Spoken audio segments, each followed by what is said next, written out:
안녕하세요, 여러분. 오늘도 이 목소리를 찾아주셔서 감사합니다. 오늘은 70대 남성분의 사연입니다. 50년이라는 까마득한 세월을 건너뛰어 기적처럼 옛사랑과 마주친 어느 늦은 오후의 이야기입니다. 청춘의 한가운데서 헤어졌던 두 사람이 백발의 노인이 되어 다시 마주 앉은 그 뭉클한 시간을 전해드립니다. 이분의 이름은 가명으로 상훈이라 부르겠습니다. 저는 올해 72입니다. 아내를 먼저 떠나보낸 지는 4년이 지났고 자식들은 다들 제 살 길을 찾아 분가를 했습니다. 지금은 작은 아파트에서 혼자 화초를 가꾸고 복지관에 나가 바둑을 두며 조용히 늙어가고 있습니다. 살면서 더 이상 가슴 쿵 내려앉을 일도 새롭게 놀랄 일도 없을 거라 생각했습니다. 제 인생의 남은 페이지들은 그저 어제와 똑같은 오늘이 반복되는 고요하고 평탄한 백지일 줄만 알았습니다. 그런데 지난달 그 고요하던 제 늙은 심장이 50년 전으로 돌아가 덜컹거리는 일이 있었습니다. 석 달에 한 번씩 가는 대학병원 심혈관 센터 대기실이었습니다. 고혈압 약을 타러 가서 늘 그렇듯 순번을 기다리며 꾸벅꾸벅 졸고 있었습니다. 이수연 환자분, 진료실로 들어오세요. 간호사의 그 목소리에 저도 모르게 번쩍 눈이 떠졌습니다. 이수연, 세상에 흔하고 흔한 이름입니다. 저와 같은 연배 중에도 수연이라는 이름은 얼마든지 있을 수 있습니다. 그런데 이상하게도 그 세 글자가 귓가에 꽂히는 순간 잊고 살았던 오래전 그 향기가 코끝을 스치는 것 같았습니다. 저는 홀린 듯이 진료실 쪽으로 고개를 돌렸습니다. 진료실 문을 열고 들어가는 한 할머니의 뒷모습이 보였습니다. 굽은 등에 짧은 뽀글머리, 한 손에는 지팡이를 짚은 영락 없는 70대 노인이었습니다. 그럴 리가 없지. 속으로 실없는 생각을 했다며 헛기침을 하려던 참이었습니다. 진료를 마치고 나온 그 할머니가 처방전을 받아들며 간호사에게 고맙다고 인사를 건네며 살짝 웃었습니다. 그 순간 저는 숨이 턱 막히고 말았습니다. 주름진 얼굴, 하얗게 센 머리카락. 모든 것이 변해 있었지만 단 하나 변하지 않은 것이 있었습니다. 웃을 때 반달처럼 휘어지는 그 맑은 눈매, 오른쪽 입가에 살짝 패이는 작은 보조개.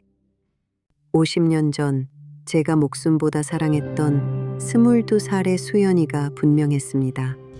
1976년 저는 군 제대를 앞둔 가난한 복학생이었고 수연이는 작은 방직 공장의 여공이었습니다.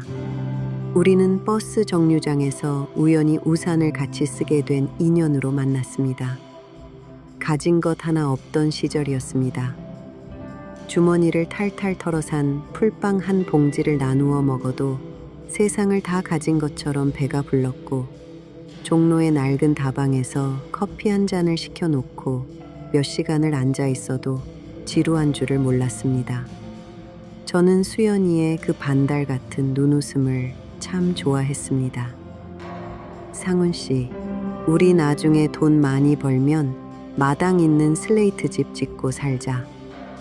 수연이가 제 손을 잡고 꿈을 이야기할 때면 저는 정말이지 뼈가 부서져라 이래서 이 여자를 행복하게 해주겠다고 수백 번을 다짐했습니다.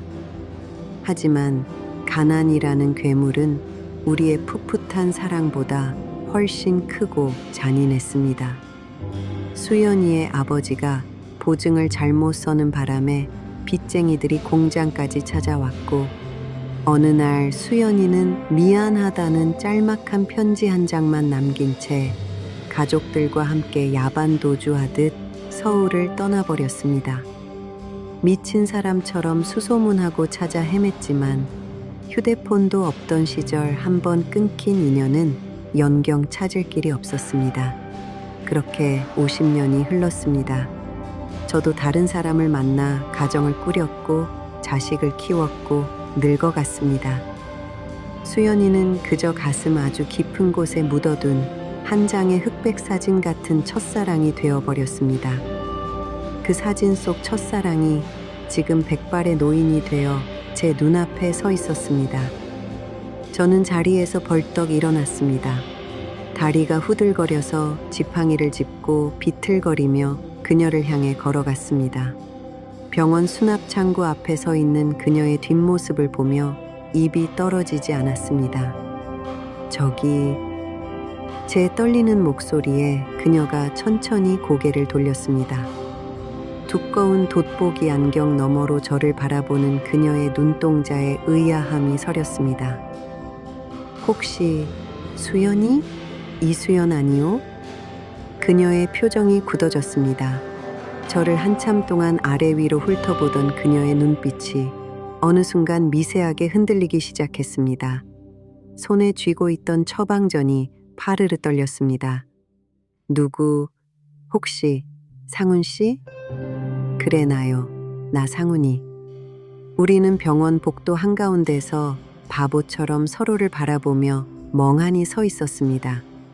눈물이 날 줄 알았는데 오히려 눈물은 나지 않았습니다. 그저 믿기지 않는 현실 앞에서 숨소리만 거칠어졌습니다. 우리는 병원 앞 작은 한방 찻집으로 자리를 옮겼습니다. 따뜻한 쌍화차 2잔을 시켜놓고 마주 앉았지만 한참 동안 아무 말도 하지 못했습니다. 50년이라는 세월의 무게를 도대체 무슨 말부터 시작해서 어떻게 담아내야 할지 막막했습니다. 수연이가 먼저 찻잔을 만지작거리며 입을 열었습니다. 많이 늙었네, 상훈 씨. 옛날엔 그 숱 많던 머리가 다 어디로 가고. 수연이, 너도 꼬부랑 할머니 다 됐네. 길거리에서 마주쳤으면 절대 못 알아봤을 거다. 농담처럼 툭 던진 말에 우리는 동시에 소리내어 웃었습니다. 그 웃음소리와 함께 50년의 두꺼운 벽이 스르르 허물어지는 기분이었습니다. 우리는 지난 반세기의 삶을 조심스럽게 꺼내어 놓았습니다. 수연이는 부산으로 내려가 식당 일부터 파출부까지 안 해본 고생 없이 살았다고 했습니다. 그러다 착한 남편을 만나 남매를 낳고 기르며 평범하게 살았지만 10년 전 남편을 병으로 먼저 보내고 지금은 큰딸네 집 근처에서 혼자 지낸다고 했습니다. 그래도 우리 딸내미가 참 착해. 병원 가는 날이면 꼭 이렇게 용돈을 쥐어준다니까. 수연이가 주름진 손으로 꼬깃꼬깃한 10,000원짜리 몇 장을 꺼내 보여주며 웃었습니다. 그 검버섯 핀 손등을 보는 순간 왜인지 모르게 가슴이 찌릿하게 아파왔습니다. 방직 공장에서 쉴 새 없이 실을 뽑아내느라 늘 반창고가 감겨있던 22살의 작고 하얀 손. 그 예뻤던 손이 50년 풍패 이렇게 거칠고 뭉툭하게 변해버렸구나. 나 없이도 참 치열하게 험한 세상 잘 버텨내 주었구나. 잘 살았네, 수연아. 정말 고생 많았어. 이렇게 살아있어줘서 너무 고맙다. 제 말에 수연이의 반달 같던 눈가에 마침내 이슬이 맺혔습니다. 그녀는 조용히 안경을 벗고 손수건으로 눈가를 찍어냈습니다. 상훈 씨도 고생했어. 우리 둘 다 참 열심히 살았다, 그치? 그날 우리는 찻집에서 2시간을 앉아 있었습니다. 자리에서 일어날 때 수연이가 제 소매를 살짝 잡았습니다. 상훈 씨, 우리 이제 연락처는 알고 지내자.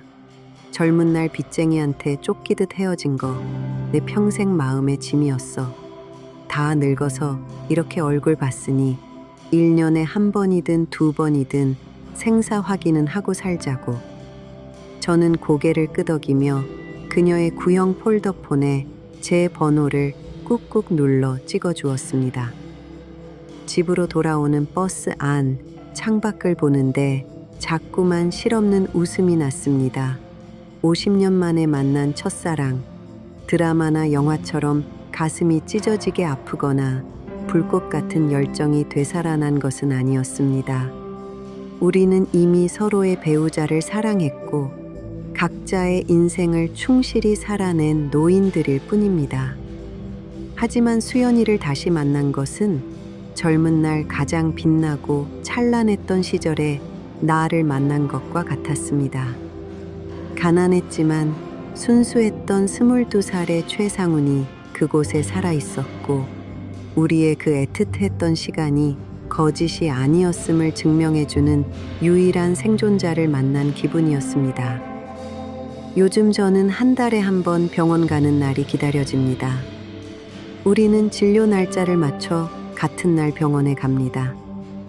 진료가 끝나면 병원 지하 식당에서 된장찌개를 같이 사 먹고 공원 벤치에 앉아 자식들 흉도 보고 관절염 약 부작용에 대해 토론하기도 합니다. 수연아, 찌개 좀 싱겁게 먹어. 혈압에 안 좋아. 아유, 잔소리 좀 그만해. 50년 전이나 지금이나 영감탱이 같은 건 똑같네. 티격태격하며 웃는 이 소박한 시간이 저는 참 좋습니다. 황혼에 다시 만난 옛사랑은 저에게 잊고 있던 청춘의 온기를 선물해 주었습니다. 사랑이라는 거창한 이름보다는 남은 인생의 길목에서 가끔 차 한 잔 나누며 서로의 안부를 물어줄 수 있는 오랜 벗. 그것만으로도 제 남은 생은 충분히 따뜻해질 것 같습니다. 여러분, 첫사랑은 이루어지지 않아서 더 아름답다고들 합니다. 기억 속에 가장 예쁜 모습으로 박제되어 있기 때문이겠지요. 하지만 세월의 풍파를 정통으로 맞은 주름진 얼굴로 다시 마주했을 때 그 주름 속에서 50년 전의 맑은 미소를 찾아내는 일은 상상 이상으로 뭉클하고 벅찬 경험이었습니다. 상훈 씨, 두 분의 그 평온하고 따뜻한 인연이 남은 여생의 든든한 위로와 벗이 되어주기를 진심으로 바라겠습니다. 다음 달 병원 가시는 날에는 수연 씨에게 예쁜 봄꽃 한 송이 선물해 보시는 건 어떨까요? 오늘 이야기는 여기서 마칩니다. 댓글로 여러분의 솔직하고 따뜻한 이야기도 남겨주세요. 여러분이 품고 계신 소중한 사연도 언제나 기다리고 있습니다. 감사합니다.